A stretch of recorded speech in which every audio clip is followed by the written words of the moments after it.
Wala muna kayo sa kabila. Baka saan ka nakaupo? Nandun na ba? Magpa-picture tayo. Ganda na. Ay, bakit? Bakit ulit yan? Ha? Anak, bakit? Tinakot niya ako! Tinakot mo ako, Nane! Ano ba ginawa mo, anak ko? Teka, saan lang? May sandali lang. Oh,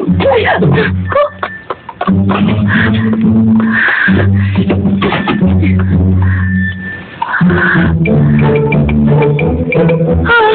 Naku po, paano na to? Nagbago na ang mukha ko kasi humina ang chiko. Paano to? Miss! Ano ba nangyari nung? Hindi ko nga alam, basta umiyak ang anak ko at sinabi tinakot daw siya.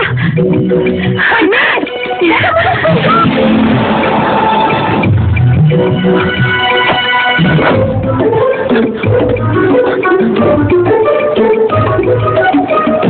Ano ka? Ano ka, master yung babae? Opo, natakot po ako sa mukha niya eh. Hindi naman siya iiyak ng ganyan kung hindi talaga nakakatakot na nakita Hindi niyo. natin alam. Ayaw niya kasi lumabas sa CR eh. Nakita ko po, Mama. Nagbago po yung tsura niya. Naging monster po siya eh. Nagbago? Monster?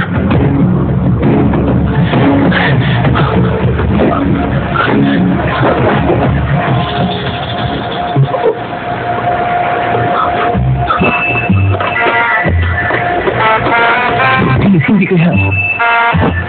Sino mo yan? Leo?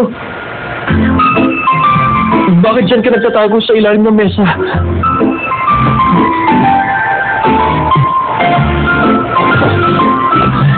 Ay, Tuntong! Muntik na kitang naiwan. Nandito ka lang pala eh.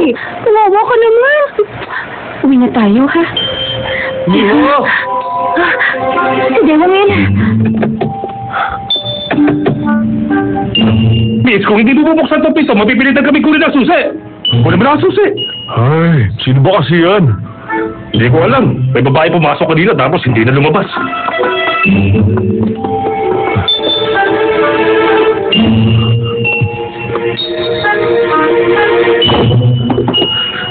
Miho?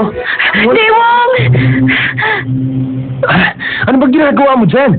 Buksan mo na to. Huwag ka galit sa akin. Bumalik ka nga ako eh. Kaya lumabas ka na dyan. Hindi ako pwedeng lumabas. Kung makikita mo lang kung anong itsura ko, pati ikaw matatakot. At bakit naman? Huwag mo sabihin, lumabas sa mga buntot mo. Na okay lang. Nakita ko na naman yan eh. Hindi na ako matatakot dyan. Hindi lumabas ang mga buntot ko. Nangihina kasi ako eh.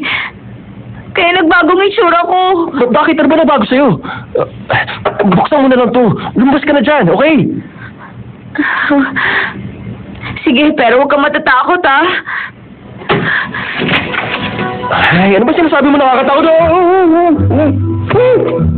Kita mo na. Sabi na nga ba matatakot ka eh.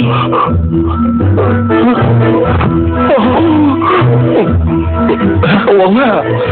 Nakakatakot nga talaga yung tsura mo. Nang sinibagasol,